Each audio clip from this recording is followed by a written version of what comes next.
نداء الحق صوت قد شجاني وبلغني الحقيقة والأماني وكان لي السبيل إلى المعالي ونورا للهداية والبيان. أعوذ بالله من الشيطان الرجيم. بسم الله الرحمن الرحيم. هل أتى على الإنسان حين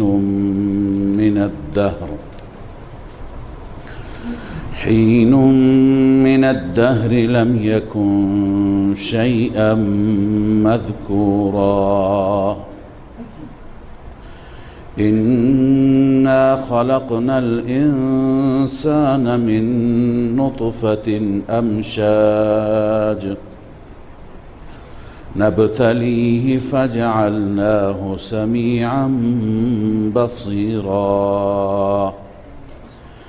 إنا هديناه السبيل إما شاكرا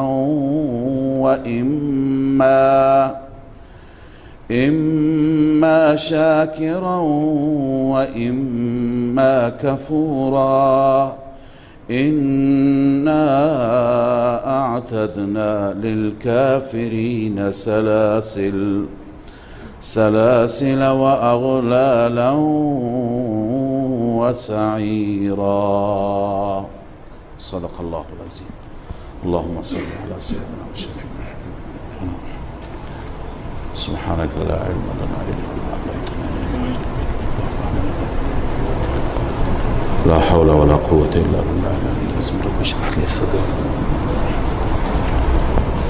سوره مبارکه دهر هست. به این سوره دهر هم میگویند، سوره انسان هم میگویند، سوره امشاج هم میگویند، چون در ابتدای این سوره هم ذکر انسان است، هم بحث دهر هست و هم امشاج که هر یکی توضیحشون ذکر میشه انشاءالله. ما در سوره قیامت که دیروز خواندیم، در سوره قیامت تخویفاتی بود و تهدیداتی بود برای منکرین قیامت، چون که منکرین فکر میکردند که بعد از اینکه بمیرند خدای عزوجل استخوانهای اونها را جمع نمی کند، مجددا زندهشون نمی کند. الله عزوجل در اون سوره فرمود که ما یحسب الانسان ان یترک سدى، ما انسان را به همین حال خودش بیهوده نمیگذاریم، بیهوده خلقش نکردیم، بیکار نمیگذاریم. انسان زندگی داشته، نعمت داشته، باید پاسخگو باشد، باید جوابگو باشد. در این سوره الله عزوجل علی سبیل ترقی بیان می فرماید که هل اتی علی الانسان حین من الدهر، انسان یه زمانی بود که وجود نداشت، ما انسان را پیدا کردیم. از چی پیدا کردیم؟ از نطفه پیدا کردیم. و این هم زیاد با عقل اگر نگاه بکنیم و با عقل بسنجیم، با عقل هم خانی ندارد که از یک نطفه درست بشه و بعد چقدر کمالات در وجودش باشد، هم سمیع باشد شنوا، هم بصیر باشد بینا، هم عقل داشته باشد. لذا از یک نطفه وقتی که چنین انسانی درست میشه، کی درست میکنه؟ قادر مطلق. پس اون قادر مطلق قدرت داره که دوباره همین انسان را با وجودی که خاک شده، با وجودی که استخوان شده، با وجودی که خاکستر شده، دوباره پیداش بکند.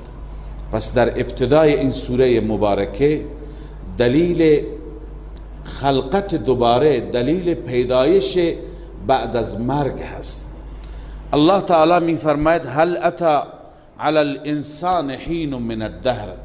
این هل صیغه کلمه استفهام است، اما اینجا به معنای قد هست، به معنای تحقیق هست.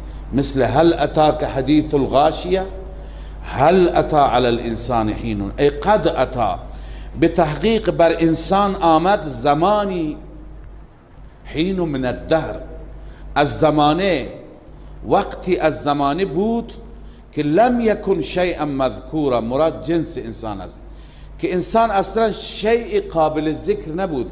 یعنی یک روزی بود که انسان وجود نداشت. همه تقریبا مردم دنیا و عقلای دنیا قبول دارند که انسان یه زمانی نبود. خب حال گرچه بعضی ها میگن که آثاری پیدا شده مربوط به زیست انسان و مربوط به زندگی انسان که چند میلیون سال قبل است، همونهایی که معتقدن چند میلیون سال قبل انسان زنده بوده، بعضم اعتقاد دارند که یک روزی بوده که انسان وجود نداشته. چون که از آثاری که در دنیا هست، از این آثار مشخصه که بالاترین قله های دنیا که امروز مرتفع ترین جاهای دنیا هستند، روزی همون بالاترین قله ها هم زیر آب بوده. یعنی یک روزی بوده که اینجا اصلا خشکی وجود نداشته، زمینی وجود نداشته که انسان اونجا زندگی بکند.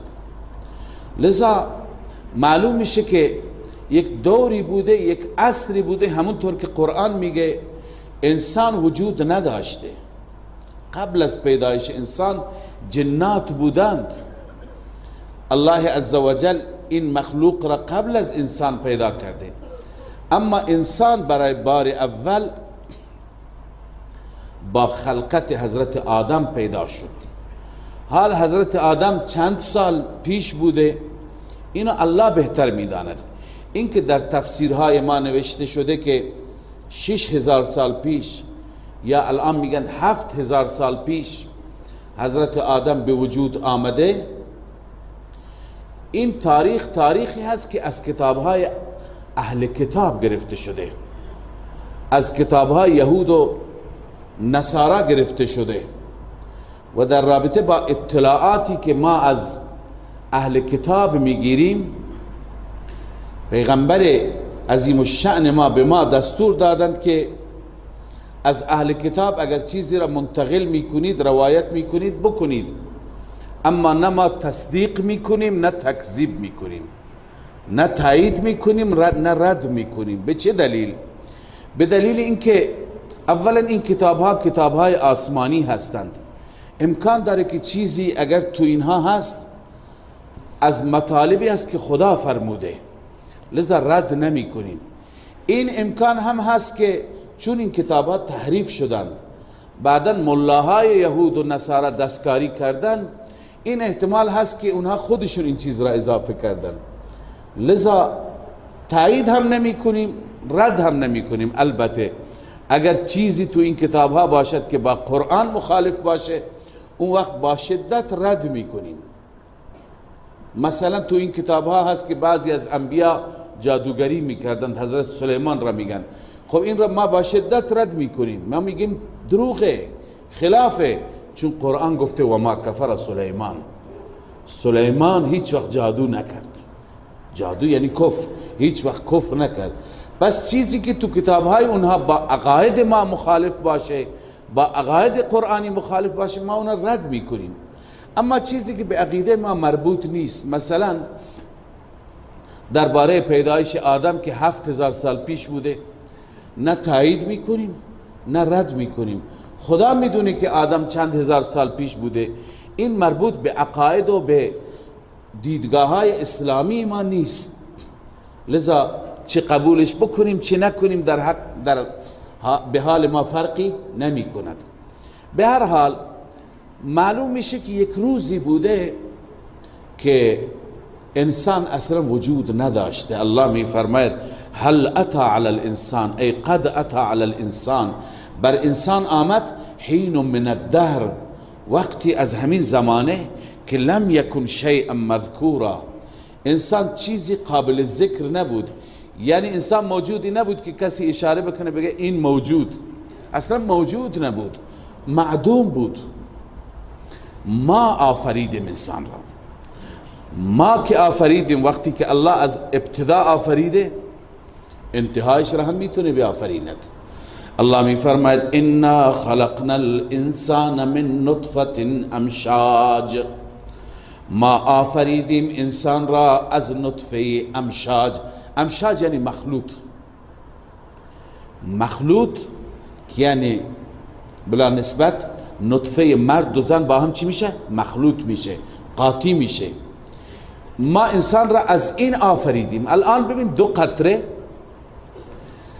قطره که هر دو بیجان هستند، از این دو قطره ما چون الان مشاهده میکنیم انسان داره درست میشه، برای ما بدیهی است، و الا اگر ما نمیدیدیم برای ما این هم قابل باور نبود.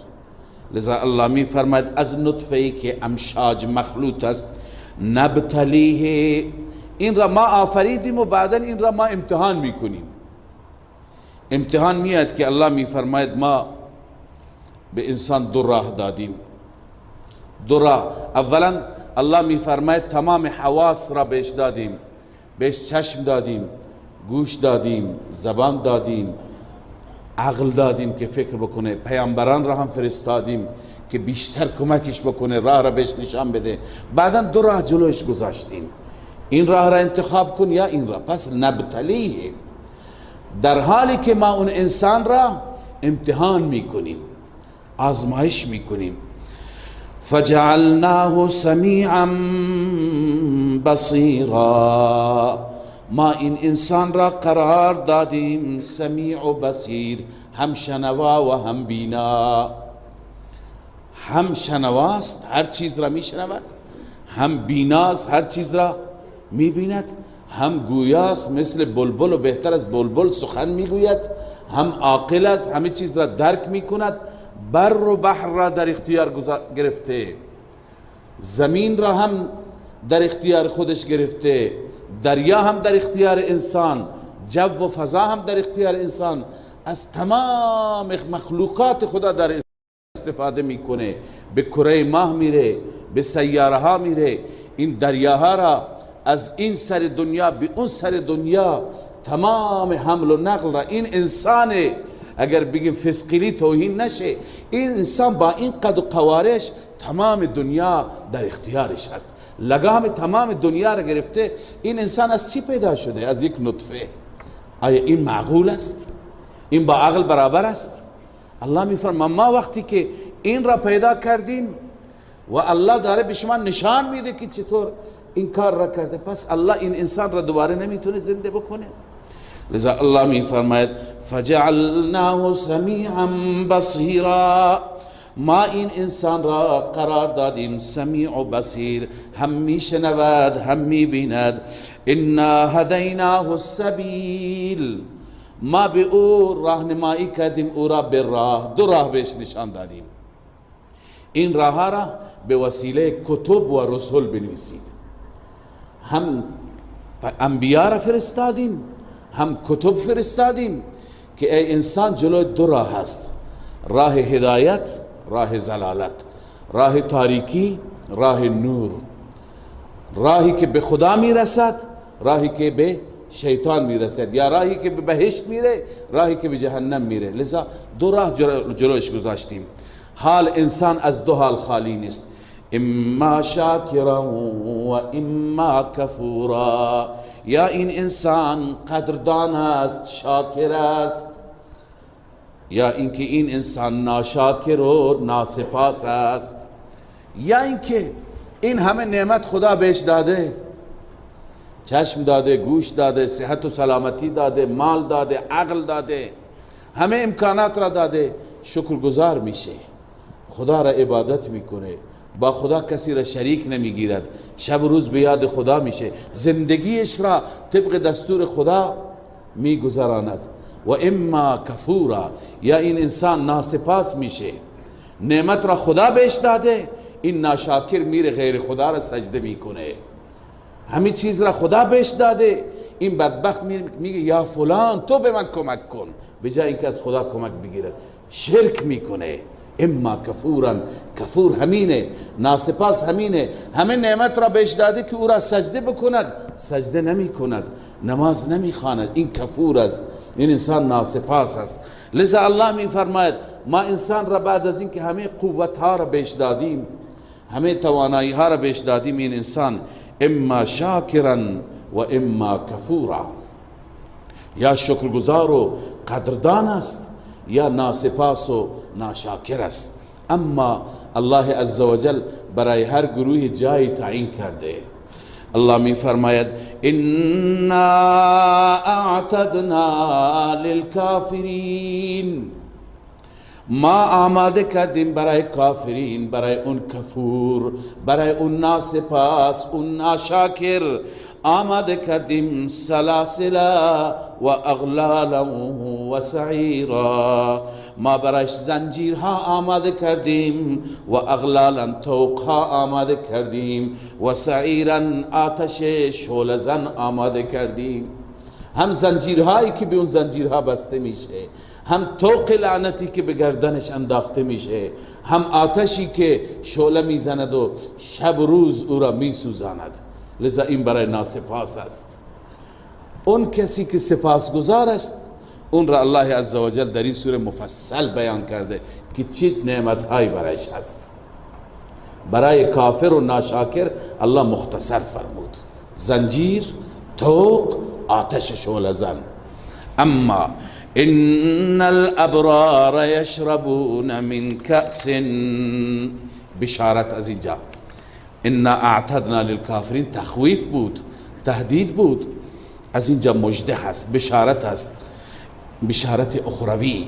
ان الابرار یشربون من کأس، همانا انسانهای نیک، ابرار نیکان، اونهایی که در زندگی خودشون نیکی دارند. ان الابرار یشربون من کأس، می نوشند از جام شرابی که کان مزاجها کافورا، مزاج آن یعنی مخلوط با آن کافور است. کافور گرچه در دنیای ما یه خوشبویی هست که معمولا کفن مرده ها را میزنند، اما کافور اونطور که مفسرین گفتن در آخرت، در بهشت نام یک نهری هست، نام یک جوی آبی هست که آب این چنان خوشبو هست، چنان معطر است که وقتی که جام شراب درست می کنند با آب کافور مخلوط می کنند، اون وقت این شراب، این مشروب هم زیاد خوش ذائقه میشه و هم زیاد معطر میشه، چنان معطر میشه که اولا سبب افزایش خوشی و راحت انسان میشه و بعد انسان وقتی که میخورد در اون احساس برودت میکند، خنکی میکند، بدنش خنک میشه و بدنش خوشبو میشه، از بدنش بوی مسک و بوی کافور که بوی خاصی هست خارج میشه. اینجا ما در دنیا بلا تشبیه وقتی که چیزی میخوریم تبدیل به فضولات میشه، یا چه عرق باشه هم بوی بدی دارد و چیز دیگه تبدیل به چیز دیگه بشه هم بوی بدی دارد، اما اونجا نه، اونجا هر چی که انسان می نوشد تبدیل به عرقی میشه که از مسک هم خوشبوتر است. لذا الله می فرماید عینا یشرب، کافور را خود قرآن معرفی می کند، عینا یشرب بها عباد الله، اون چشمه ای هست که می نوشند از آن بندگان خدا، یفجرونها تفجیرا، چشمه ای هست که جاری می کنند هر جا به آسانی جاری کردن. یعنی مثلا شما اونجا کاخی دارید، میخواهید که چشمه را بیاری از جلوی کاخ شما رد بشه، شما اشاره میکنید اون نهر کافور میاد از جلوی کاخ شما رد میشه، از تو باغ شما رد میشه. هر جا که اهل بهشت بخواند از اونجا این چشمه جاری بشه، از همونجا چشمه درست میشه، از همونجا جویش درست میشه. یفجرونها تفجیرا، یعنی جاری میکنند او را جاری کردن هر جا که دلشون بخواهد. بله، یفجرونها اجراء سهلا حیث شاءوا من منازلهم و قصورهم. تفسیر مظهری گفته هر جا که از منزلها و کاخهاشون بخوان این جورا و این کافور را بیارند به راحتی میآورند. خب این ابرار که خدا اینقدر از اونها تعریف میکنه، اینا کیا هستند؟ اینا در دنیا دارای چه صفاتی بودند؟ الله صفات اینها را ذکر میفرماید. ببینیم اگر میخواهیم به این منازل و به این مراتب برسیم، روی این صفات تمرکز بکنیم، این صفات را در زندگی خودمون احیا بکنیم. خدا به ما توفیق بده. الله میفرماید ابرار اونهایی هستند که اولا یوفون بالنذر، نذری که میکنند وفا میکنند. نذر به نذر وفا میکنه یعنی چه؟ ببین یکی این هست که شما میگید من برای خدا فلان کارم بشه شتری میکشم، خب شتر را باید بکشی. کسی میگه من 100 رکعت نفل میخوانم، یک کسی میگه من حج میکنم، اینا هم جز نذر است. اما نذر در این آیه به این معنا نیست، بلکه مراد از نذر تمام فرائض و واجباتی که بر تک تک ما هست اونها مراد هستند. به وظایف خودشون عمل میکنند. یوفون بالنذر معنیش اینه، وفا به نذر میکنند. تفسیر بحر المحیط علامه اندلسی نوشته النذر هنا لما اوجبه الله تعالی و ما اوجبه العبد. نذر اینجا به چه معنی است؟ هر چی که خدا بر ما واجب کرده و هر چی که خود ما بر خود واجب کردیم. وجوب دو قسمه، یکی این که خدا واجب کرده، بر من و شما واجب کرده نماز عصر را بخوانیم، مغرب را بخوانیم، عشاء را بخوانیم، روزه بگیریم، حج بریم، زکات بدیم. اینا واجباتی که الله برای من لازم کرده، اینا هم نذر هستن ما اوجبه الله. یکی اونه که من و شما خودمون بر خود واجب میکنیم، میگیم که خدایا برای به خاطر تو نذر که من 10 روز روزه بگیرم، من به بیت الله برم. این نذری که خودت بر خود واجب، هر دو را نذر میگویند، چه واجب خدا چه این اونی که خودت واجب میکنی. پس النذر ها هنا لما اوجبه الله تعالی و ما اوجبه العبد، چه خدا بر ما واجب میکنه چه خود ما واجب میکنیم. فیدخل فیه الایمان و جمیع الطاعات. پس ایمان هم جز نذر است، تمام طاعت ها و عبادت ها جز نذر هستند. بس ابرار کسانی هستند که همه را انجام میدند. یوفون بالنذر معنیش اینه که تمام وظایف خودشون را، فرائض و واجبات خودشون را انجام میدن. یوفون بالنذر، آنها نذر را وفا میکنند، یعنی با خلوص انجام میدهند. و یخافون یوما کان شره مستطیرا. الله می فرماید آنان می ترسند از آن روزی که شر آن روز یعنی سختی آن روز مستطیرا عام است. مستطیر یا معنی سختیش عام است، همه را در بر میگیرد، یا سختیش طولانی است. یعنی از روز قیامت ابرار وحشت دارند، از روز قیامت میترسند. وقتی که میترسند عمل میکنند، هم عمل عبادتهای جانی هم عبادتهای مالی. و یطعمون الطعام على حبه مسكينا ويتيما وأسيرا. طعام میدهند، خوراک میدهند، میخورانند، علی حبه، بر حب الله. چرا به کسی غذا میده؟ چون خدا را دوست داره. البته علی حبه را دو تفسیر میکنم. میدهند طعام را، هم به مسکین میدند، هم به یتیم میدند، هم به اسیر میدند. معنیش چیه؟ یعنی وقتی که کسی خرج میکنه در راه خدا، تنوع هست در مصرف. مصارفی که میده، مثلا هم فقیر را پیدا میکنه، هم یتیم را پیدا میکنه، هم بیوه را پیدا میکنه، هم طالب العلم را پیدا میکنه، هم اون جوان دیگر را پیدا میکنه. همه را، فقط به یک قشر نه، به همه بدید.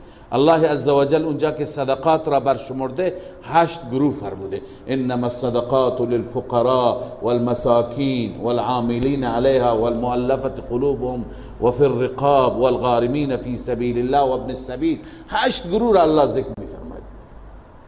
پس وقتی که شما چیزی در راه خدا میدید، سعی بکنید به اقشار مختلف بدید. الله عزوجل مستمندان مختلفی قرار داده در جامعه ما. هم تو اینها مسکین هست، هم یتیم هست، هم بیوه هست، هم مسافر هست، هم زندانی هست، هر نوع هست. بعضی ها مثلا هستن فقط در بخش دیه و زندانی ها کار میکنن، فقط پولشون را اونجا میدن. خوبه، توفیقی هست. ولی دیگران چی؟ بعضی ها فقط دنبال یتیم ها هستند. خب بغیر از یتیم دیگر دردمندان دیگه هم هست. بعضی هم میگن فقط پول من برای طالب العلم مصرف بشه در راه خدا. همه خوبه، هر یکی البته سلسله مراتب داره. اما ما اگر میخوایم کل خیر را داشته باشیم، به همه اقشار رسیدگی بکنیم. لذا الله میفرماید طعام را به این افراد میده. گرچه درباره این آیه یک شأن نزول بیان کردند که از نظر سندی زیاد قوی نیست، روایتش روایت ضعیفی هست. میگویند این آیات درباره بعضی از اهل بیت، بالخصوص سیدنا علی کرم الله وجهه، و درباره فاطمه الزهراء رضی الله تعالی عنها که حسن و حسین مریض شدند، خیلی حالشون خراب شد. حضرت علی نذر کرد که خوب بشن 3 روز روزه میگیره. به همین خاطر میگه این اشاره به نذر اونهاست. بعد خوب شدن، 3 روز روزه گرفت. روز اول رفت نانی آماده کرد، چیزی وام کرد، نان درست کردند و دم خونه مسکینی آمد گفت به من بدید. هم علی گرسنه بود، هم فاطمه، وقت افطار بود، هر چی نان بودن به اونها دادند، بدون افطار ماندن. روز دوم دوباره آماده کردند، یتیمی آمد به اونها دادند. روز سوم اسیری آمد به اونها دادند. یعنی هیچی برای خودشون نگه نداشتند. درباره اهل بیت و فضائل اهل بیت هیچ شکی نیست. اهل بیت به جا و به مراتبی رسیدند که بقیه افراد امت نرسیدند. اما اینکه ما هر آیه را سعی بکنیم بر اهل بیت تطبیق بدهیم درست نیست.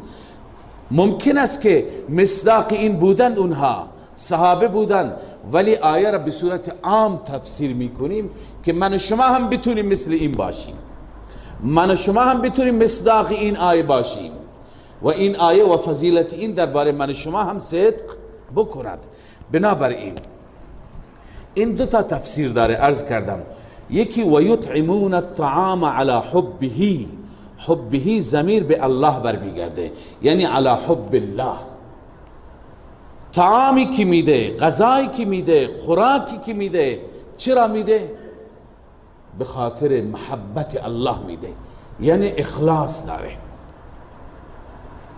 یک تفسیرش اینه، اخلاص داره، برای خدا میده، خدا را دوست داره، لذا به همه اقشار میده. دومین تفسیر علی حبه، ضمیر هی برمیگرده به خود طعام، یعنی طعام را که میده علی حبه، بر حب طعام، یعنی با وجودی که خودش این طعام را دوست داره، خودش این غذا را نیاز داره، خودش به این غذا علاقه داره، چه غذایی باشد، چه پولی باشد، چه لباسی باشد، چه کفشی باشد، هر چی باشد، خودش نسبت به او محبت داره ولی با وجودی که دوستش داره میده. منظور اینه که از جنسی که میده، اونی که از کار افتاده اون نمیده. گاهی میشه که ما مثلا غذایی داریم، خب بهتر اینه، توفیق اینه که همون اول غذا یک بخشی برای فقیر جدا کنیم بهش بدیم، برای همسایه‌مون که در کنار ما هست ندارد از همون اول یک ظرفی برایش جدا بکنیم غذا بدیم. اما غذا را بخوریم، الان پسمانده و اضافه مونده، الان مابقی که مونده هم معده ما پر شده، سیر شدیم، این غذا را دوست نداریم، یا تو آشغالدان میریزیم یا میگیم ببره به همسایه بده. این علی حبه دیگه نشد. این غذا را تو دوست نداری دیگه، اون اگه به همسایه ندی میندازی، دور میندازی.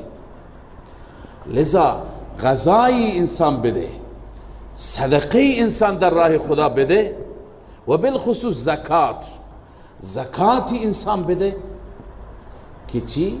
که واقعا خودش اون نسبت به او دلچسبی داشته باشه، دوست داشته باشه.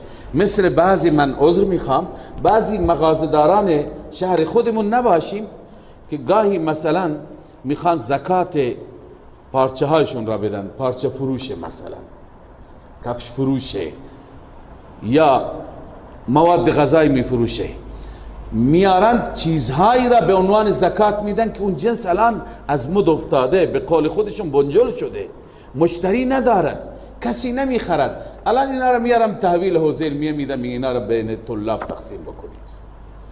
خب این چیزی که الان کسی نمیخواد، این دیگه مال را تو دوست نداری، این مال از مد افتاده، امکان داره الله که قبول میکنه، اما زکات مالت ادا بشه ولی اون اجر نیست.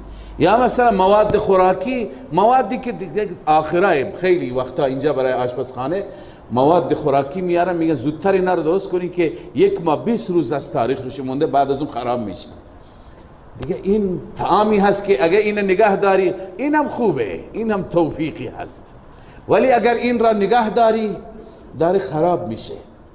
پس این علی حبه نشد.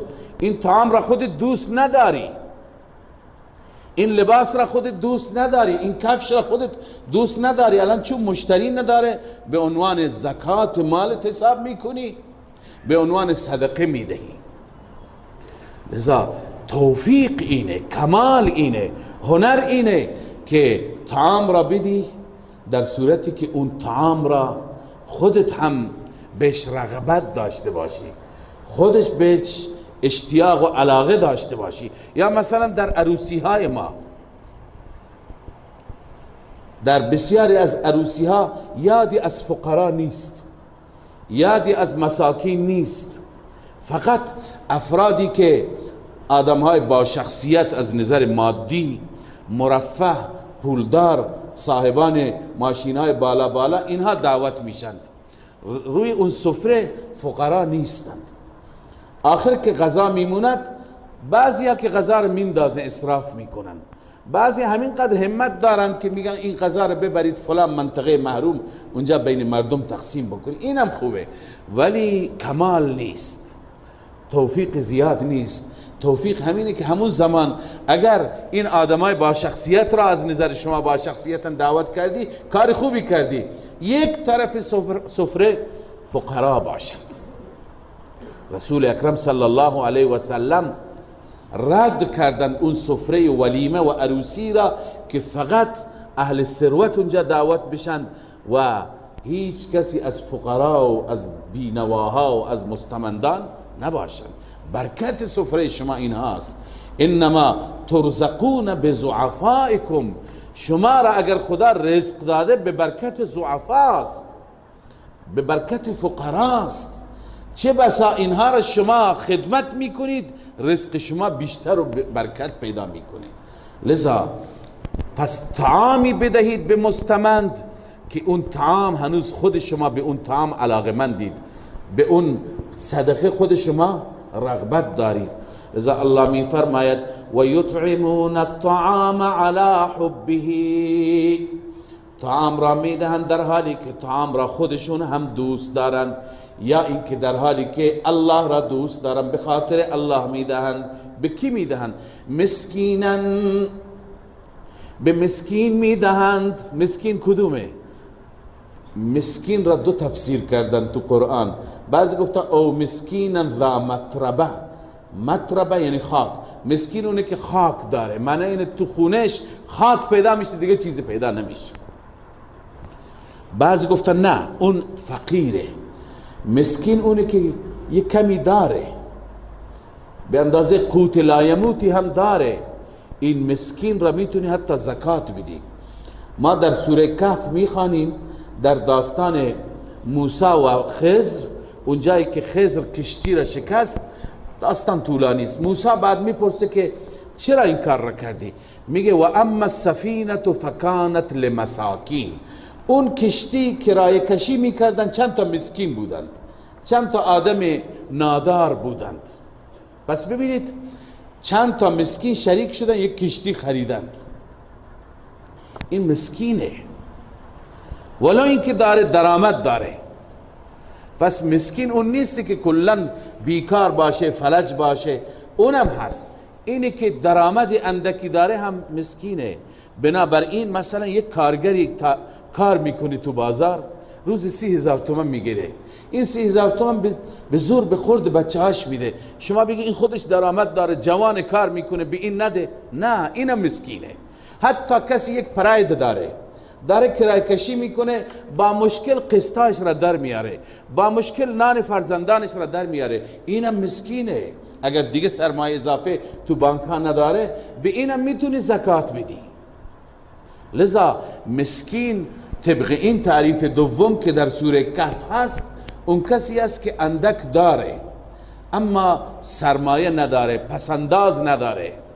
لذا این هم میتونه مسکین باشه، به این هم بدهید.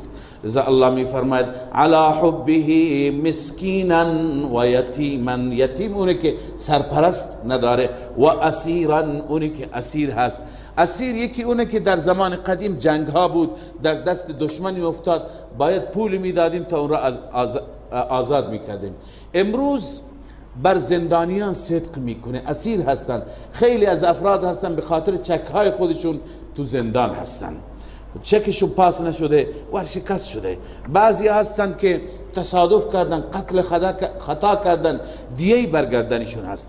اگر انسان پولی جمع بکنه و اینها را آزاد بکنه، این هم یکی از مواردی است که قرآن راهنمایی کرده. اسیره، اون دیگه از اسارت رها میشه. لذا الله می فرماید به اینها بدید. ابرار اونهایی هستند که به اینها میدهند، بعدن چی میگویند؟ انما نطعمکم لوجه الله، ما به شما میدهیم، ما شما را میخورانیم برای رضای الله، فقط الله مد نظر است. لا نريد منکم جزاء ولا شکورا، ما از شما نمیخواهیم جزاء پاداشی، عوضش برای من بیا کار بکن، نه، من هیچ جزای فعلی نمیخوام ازت، ولا شکورا تشکرم نمیخوام، جزای قولی. بعضی مثلا امکان داره به یکی از خویشاوندان خودشون کمکی بکنند، ولی میگه بیا امروز خونه کار دارم، 4 ساعت ازش کار میکشه، بعدا 50,000 تومان بهش میده.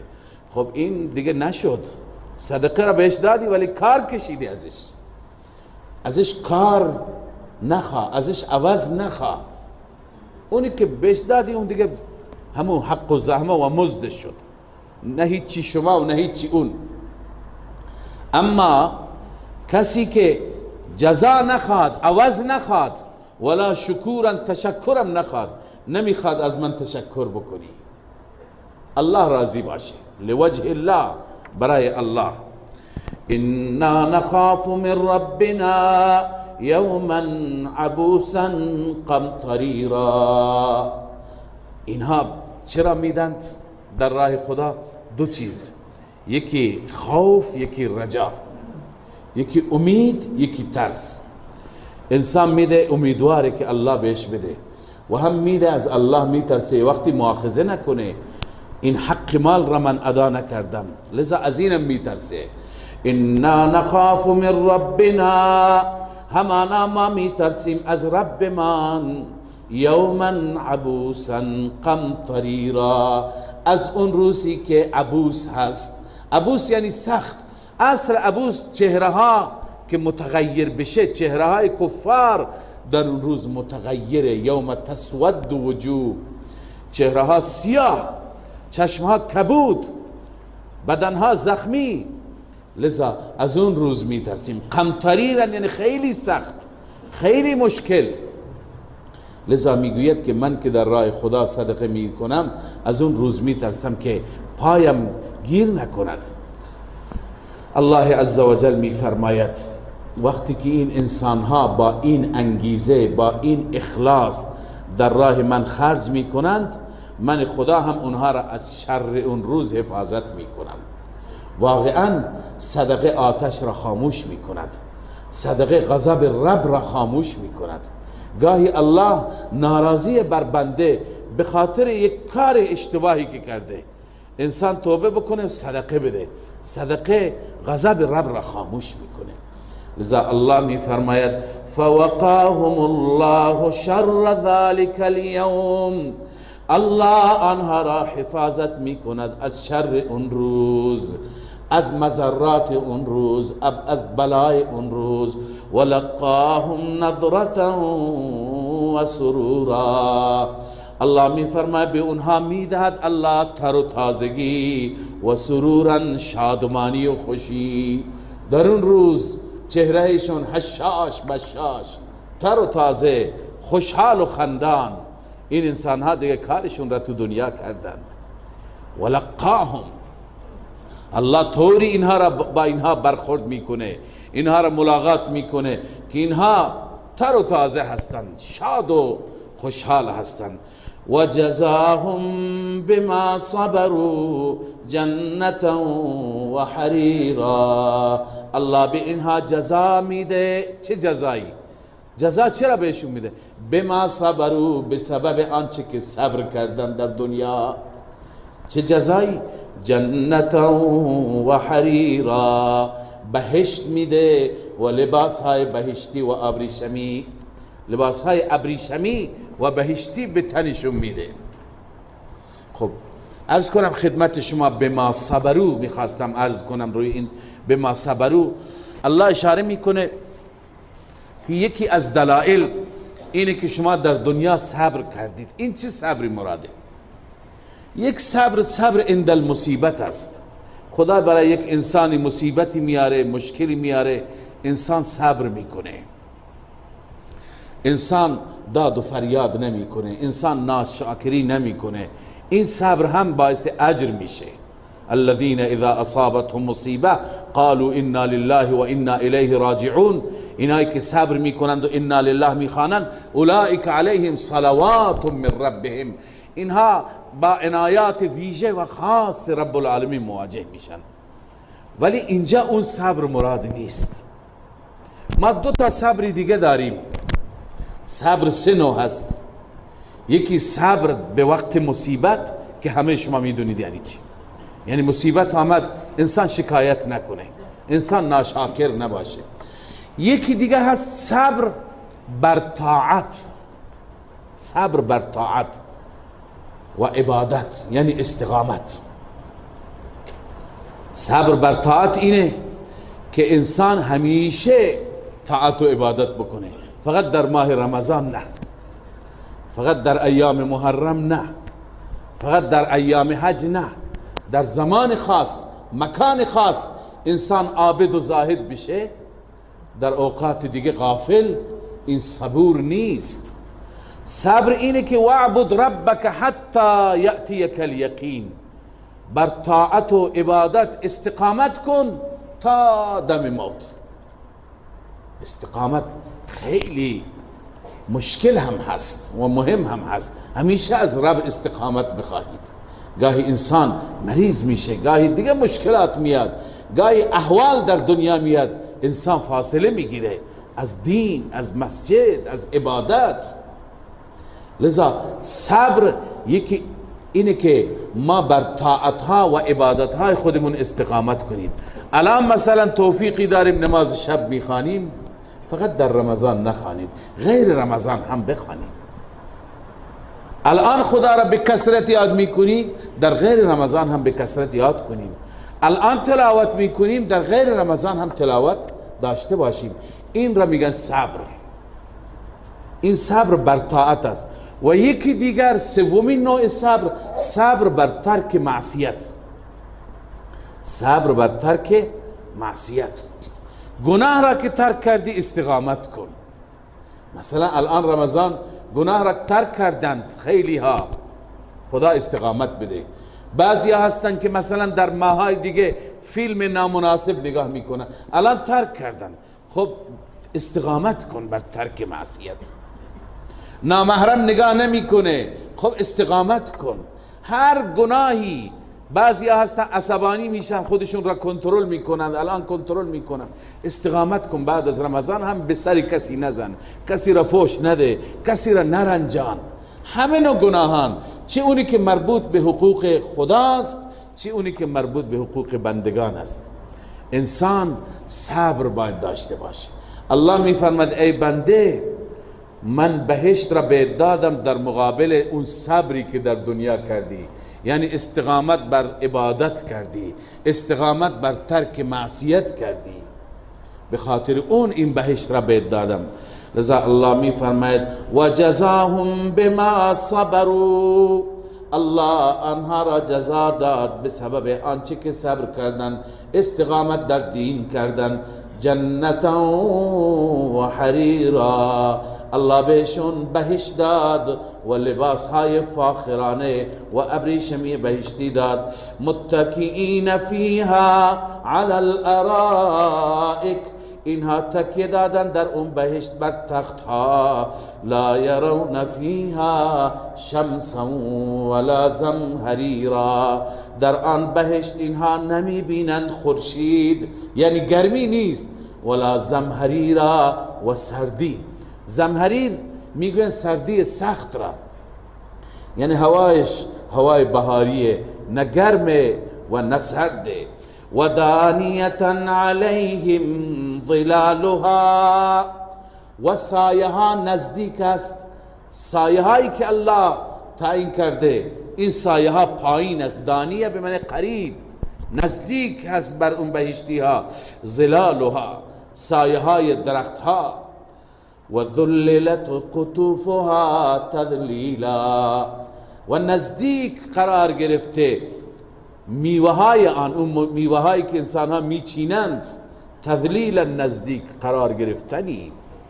یعنی انسان که روی تخت نشسته لازم نیست پایین بره 2 کیلومتر بره تو باغ، همینجا که نشسته دست را بلند بکند، شاخه نزدیک، هیچ زحمتی هیچ رنجی برایش نیست. همونطور که دلش میخواد. ولکم فیها ما تشتهی انفسکم، هرچی که نفست خواهش داره به همون صورت میشه. الله میفرماید و یطاف علیهم بآنیة من فضة، از ظرف ها خدا تعریف میکنه، از میوه ها تعریف میکنه، از لباس ها تعریف میکنه، از حورها تعریف میکنه، از همه نعمت های بهشت. الله میفرماید و یطاف علیهم بآنیة من فضة، بر اون بهشتی ها میچرخانند و اونجا تعارفشون میکنند، می آورن پیش اونها و تقدیم میکنند ظرف هایی که من فضة، از نقره هستند. و اکواب، و جام هایی، یا اینکه پارچ هایی و لیوان هایی که کانت قواریرا، اینها شیشه هستند. شیشند یا نقره؟ اول فرمود نقره، الان شیشه. اینها دو جنس متفاوتند، این تعارض نیست. مفسرین میفرمایند که جنسشون نقره هست اما شفافیتشون شیشه هست. یعنی از جنس نقره اما اون خوراکی، اون مشروبی، اون شربتی که توش هست مثل شیشه دیده میشه. به این صورت هست. قواریر من فضة، شیشه هایی هستند که جنسشون نقره هست، از نقره هست. قدروها تقدیرا، الله اونها را اندازه زده، اندازه زدنی، یعنی برای اهل بهشت مهیا کرده، به یک اندازه خاص الله تعیین کرده. و یسقون فیها کأسا کان مزاجها زنجبیلا، الله می فرماید اونها نوشانده می شوند، پذیرایی می شوند در آن بهشت. کأسا، از جامی که اون جام شراب است. کان مزاجها زنجبیلا، اونی که باش مخلوط میشه زنجبیل است. این زنجبیلی که من شما در دنیا داریم نیست. این زنجبیل چیه؟ خود قرآن میگه عینا فیها تسمى سلسبیلا.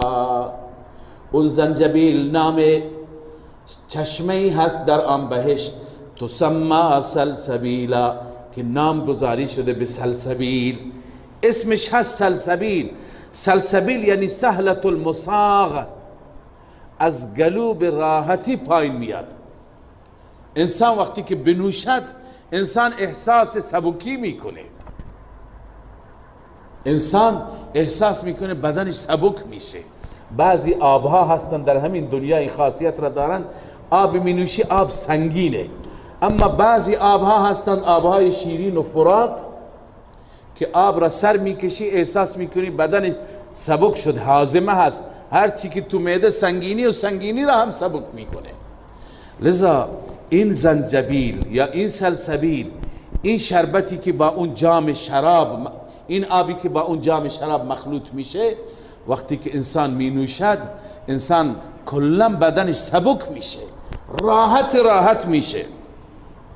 الله می فرماید و یطوف علیهم ولدان مخلدون، و دور می زند بر بهشتی ها بچه هایی که مخلدون، همیشه بچه می مانند، یعنی نوجوان های، جوانک های خدمت می کنند که همیشه جوانک می مانند، سنشون بالا نمیره. اینا چه کسانی هستند؟ الله اعلم. تو قرآن نیامده، تو حدیث صحیح هم درباره اینها نیامده، گرچه مفسرین از روی یک سری حدس و گمانهای چیزهایی نوشتند. بعضی گفتند اینها بچه ها و اولاد مسلمانان هستند که در طفولیت میمیرند، در بچگی میمیرند. اینا رو خدای عزوجل اونجا غلمان و خدام اهل بهشت قرار میده.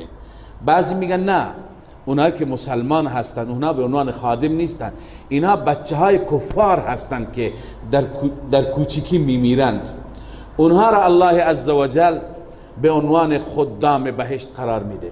بعضی میگن نه، اینها اصلا یه مخلوقی هستند که تو این دنیا نیستند، همونجا خدا درستشون میکنه. مثل حورها که حورها زنهای دنیا نیستند، حور یک مخلوقیه که مخصوص اهل بهشت الله عزوجل در بهشت درست میکنه. پس این ولدان مخلدون را الله عزوجل برای بهشتی ها همون جا درست میکنه. والله اعلم. همه اقوال نوشته، اما الله از زیبایی اینها میفرماید اذا رأیتهم حسبتهم لؤلؤا منثورا. وقتی که شما این بچه ها را، این نوجوان ها را اونجا ببینید در زیبایی، در تمیزی، در نظافت، در خوبرویی، که گمان میکنی اینها را مرواریدهایی هستند که منصورن، کنار هم چیده شدن، متفرق گذاشته شدن. یعنی این بچه ها همه به صف خدمت میکنن، فکر میکنی اگر 100 تا از اینها باشه فکر میکنی 100 دانه مروارید در کنار هم گذاشته، چنان درخشنده، چنان زیبا، چنان تمیز. اشاره به این هست که نظافت و بهداشتشون هم زیاد بالاست. اونجا جای پاکان و پاکی هست. در دنیا معمولا شما وقتی که هتل ها و رستوران های بالا میرید، اونجا این موارد خیلی رعایت میشه.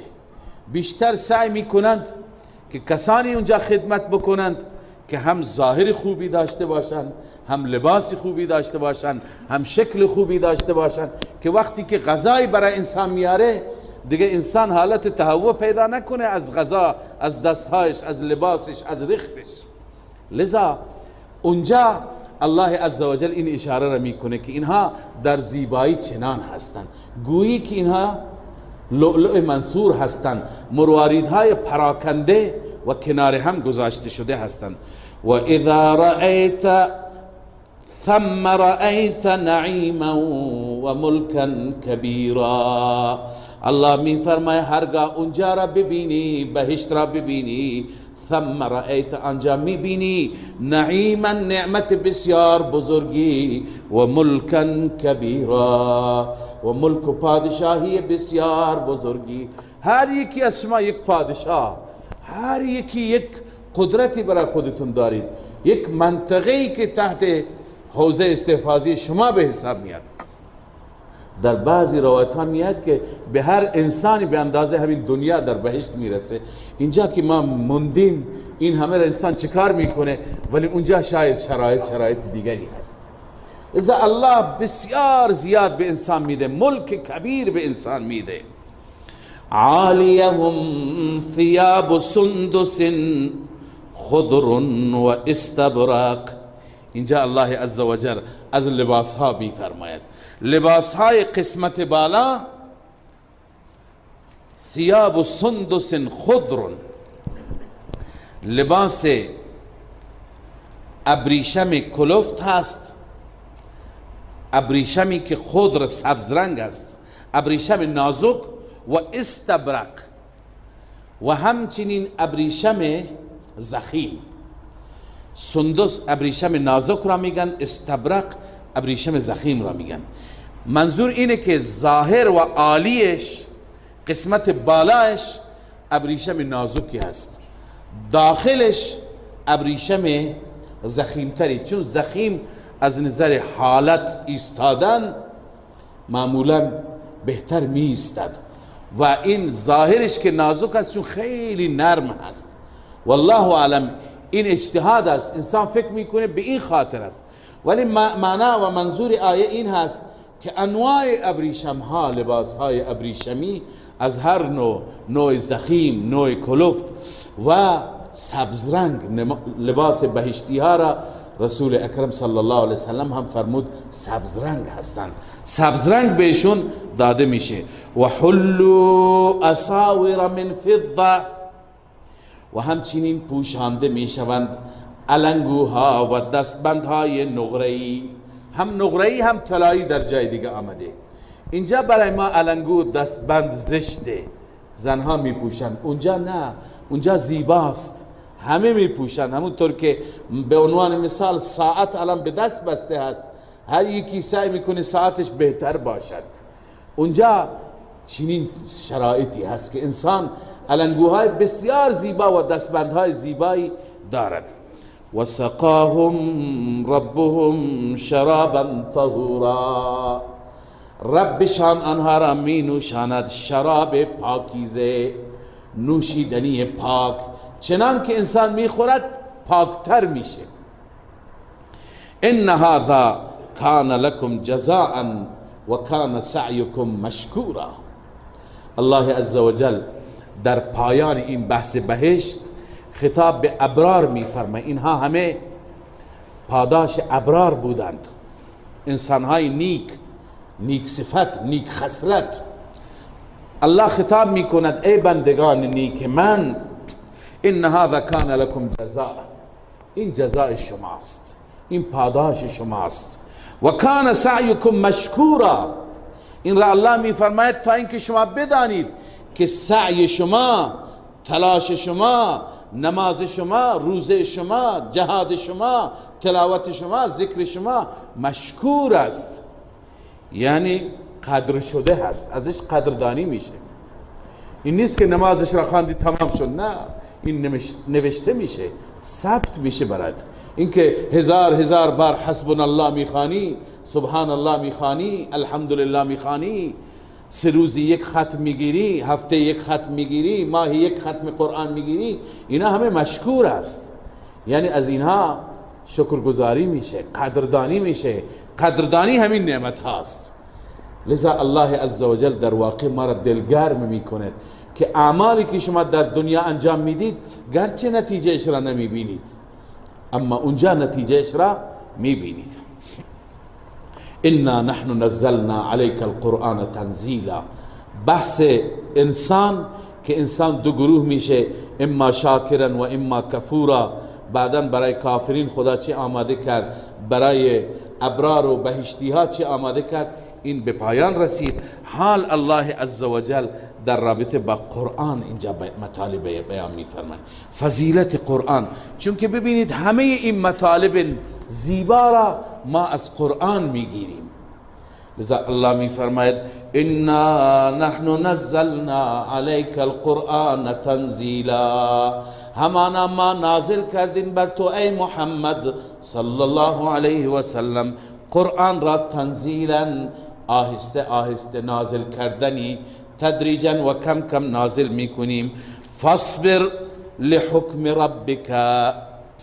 تو چه کار کن؟ وظیفه شما، پیروان شما، امت شما، صبر کن. لحکم ربک یعنی علی حکم ربک، بر حکم پروردگار صبر کن. یعنی هر چی خدا میگه از قرآن اطاعت کن. ولا تطع منهم آثما او کفورا. اطاعت نکن از آن کفار. آثما یعنی گناهکاری را، او کفورا یا ناسپاسی را.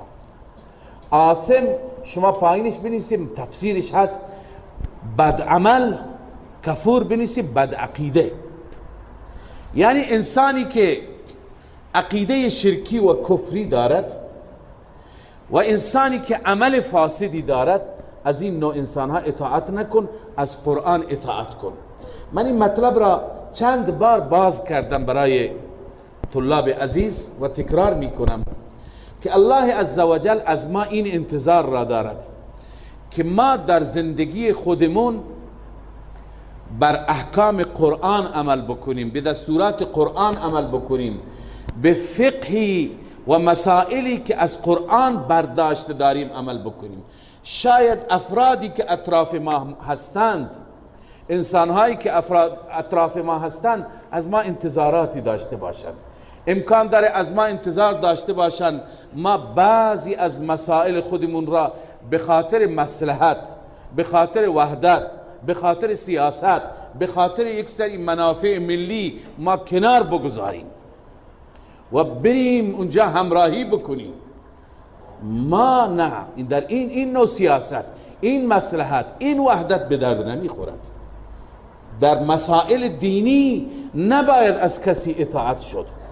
مسائلی که فقه به ما اجازه نداده، ما این مسائل را نباید زیر پا بگذاریم. قرآن به ما اجازه نداده، ما نباید اینها را زیر پا بگذاریم به خاطر اینکه دیگران را خوش بکنیم، یا خدای نکرده دین فروش باشیم به خاطر اینکه به ما پول بدند، به ما دلاری برسه. ما بیایم فتوایی بدیم گاهی که این فتوا برخلاف قرآنه. مثلا کسی بیاد برخلاف جهاد فتوا بده به خاطر خوش کردن و راضی کردن آمریکا. مثلا هستند بسیاری از علما که با حکام همراه هستند و مسائل را بر اساس منویات حکام تفسیر میکنند، نه بر اساس اون چی که قرآن میگه. لذا ولا تطع منهم. الله این انتظار را از تو داره، ای اهل قرآن، ای کسی که قرآن را درک کردی، تو بر جاده و صراط مستقیم قرآنی باش. اینجا مصالح را در نظر نگیر. ولا تطع منهم آثما.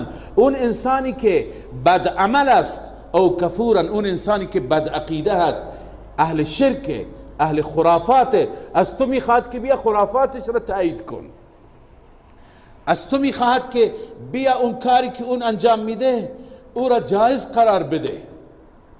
ولا تطع. اینجا تو باید از قرآن اطاعت بکنی و اگر رفتی به خاطر رضای او، به خاطر منافع مادی خودت، به خاطر هر چی که باشد، اگر رفتی او را خوش کردی، او را راضی کردی و رب را ناراضی کردی، تو در واقع به این قرآن پشت دادی. این میشه دین فروشی. الله میفرماید ولا تطع منهم آثما او کفورا، از اینها اطاعت نکن، اون انسان گناهکار و بد عمل و اون انسان ناسپاس و بد عقیده و غیر ناسپاس است، مشرک ناسپاسه، خدا او را پیدا کرده، خدا همه چیز را بهش داده، او میره از غیر الله استمداد میکنه، از غیر خدا کمک میخواد و انتظار داره که من و شما هم تاییدش بکنیم. واذکر اسم ربک بکرة و اصیلا، امکان داره برای ما اگر همراهی نکنیم با آثم و کفور خطراتی برای ما باشه، تو به ربت بچسب. واذکر اسم ربک بکرة و اصیلا، ربت را یاد کن صبح و شام، محکم با رب باش، هیچ کس نمیتونه آسیبی به تو برسانه. صبح و شام و من اللیل فاسجد له، و همچنین در شب او را سجده کن. و سبح لیلا طویلا، او را تسبیح بگو، پاکی او را بیان کن در طول شب. این آیات را هم علما گفتن این آیه از اون آیاتی هست که اشاره به نمازهای پنجگانه شده. چطور؟ واذکر اسم ربک بکرة و اصیلا، صبح و بیگاه، صبح و شامگاه رب را یاد کن. صبح اشاره به نماز فجر است، بکره. اصیل اشاره به نماز ظهر و عصر. و من اللیل فاسجد له اشاره به نماز مغرب و عشاء است که در شب هم سجده کن. و سبح لیلا طویلا، در طول شب تسبیح و تقدیس و پاکی خدا را بگو، اشاره به نماز شبه که در طول شب با ربت راز و نیاز کن، تسبیح و تقدیس و تحمید و استغفار. لذا الله می فرماید پس به ربت بچسب، هیچ کسی به تو آسیب نمی رساند. ان هؤلاء یحبون العاجله، این کفار عاجله را دوست دارن، یکی هست عاجله یکی هست آجله. عاجله که نقد هست، دنیاست، آجله اونه که مدتش تعیین اون آخرت هست. لذا کفار عاجله را دوست دارند، یعنی در همین دنیا زندگی همین دنیا را میخواند، چون به آخرت اعتقاد ندارند. و یذرون وراءهم یوما ثقیلا، پشت سر خودشون میگذارن روز سختی، پشت سر میگذارن یعنی نادیده میگیرند قیامت را، بعدا اون برایشون سخت میشه. نحن خلقناهم و شددنا اسرهم، الله میفرماید ما اینها را آفریدیم، این کفار را، و شددنا اسرهم، ما محکم کردیم رگهای بندشون را. اسر میگن رگهای باریک را، اون رگهایی که انسان به وسیله اون رگها میتونه تمام بندهای بدن خودش را به حرکت در بیاره. انگشتها را شما میتونید هم مچ بکنید هم باز بکنید، این به سبب یک سری رگهایی هستند بسیار ظریف که اونها نقش اساسی دارن در حرکت بدن. لذا الله میفرما اونها را ما محکم، ما 100 بار دستمون را ببندیم و باز بکنیم، اگر نخی باشد کنده میشه، اما اون را الله محکم آفریده. و اذا شئنا بدلنا امثالهم تبدیلا، هرگاه ما بخوایم تبدیل میکنیم امثال اینها را، این کفار را از بین میبریم، تبدیلا تبدیل کردنی. و بعضی گفتن نه، اذا شئنا بعثناهم یوم القیامه، ما روز قیامت اینها را در روز قیامت از قبرها بلند میکنیم. و بدلناهم یعنی به اینها یک فاعددناهم خلقا جدیدا، یک خلق جدیدی، یک پیدایش جدیدی میکنیم و بعد عذابشون میدیم. الله پناه بده. ان هذه تذکره، در پایان این سوره الله عزوجل تمام مطالب گذشته را به عنوان پند و اندرز و به عنوان یادآور برای ما یادآوری میفرماید. لذا این مضامین گذشته تذکره هستند برای شما، پند و اندرزند. فمن شاء اتخذ الی ربه سبیلا، هر کسی از شما خواست به وسیله این پندها و اندرزها و به وسیله این راهنمایی ها و هدایات راهنمایی هم برای نماز بود، هم برای صدقه بود، هم برای همدردی بود. اینها را بگیرد و راهی به سوی ربش پیدا بکند. اتخذ الی ربه سبیلا، یعنی سبیل و راه رب را بگیرد تا به رب برسد، به قرب رب برسد، این اعمال را انجام بده. اما بدانی که توفیق هم از طرف الله است. و ما تشاءون الا ان یشاء الله، شما نمی توانید بخواهید مگر زمانی که الله بخواد، لذا همیشه از خدا توفیق بخواهید. ان الله کان علیما حکیما، بدون شک الله هر چیز را میداند و تمام کارهای الهی بر اساس حکمت است. الله توفیقی میده بر اساس حکمت است. یدخل من یشاء فی رحمته، هر کسی را که الله بخواد در رحمت خودش داخل میکند. یعنی منیب را، کسی که حق طلبی داشته باشد، کسی که انابت داشته باشد. اما کسی که ضد و عناد داشته باشد، و الظالمین، اون ظالمین، اون معاندین، اعد لهم عذابا علیما، الله برای اونها آماده کرده عذابی دردناک. سوره مبارکه دهر بود که در این سوره ما خواندیم الله عزوجل تفهیم فرمودند که انسان را الله عزوجل از نطفه پیدا کرده و چه کمالاتی در انسان قرار داده. اون ربی که این خلق و این آفرینش را انجام داده، اون رب قادر است که دوباره انسان را در روز قیامت هم خلق بکند. صدق الله مولانا العظیم.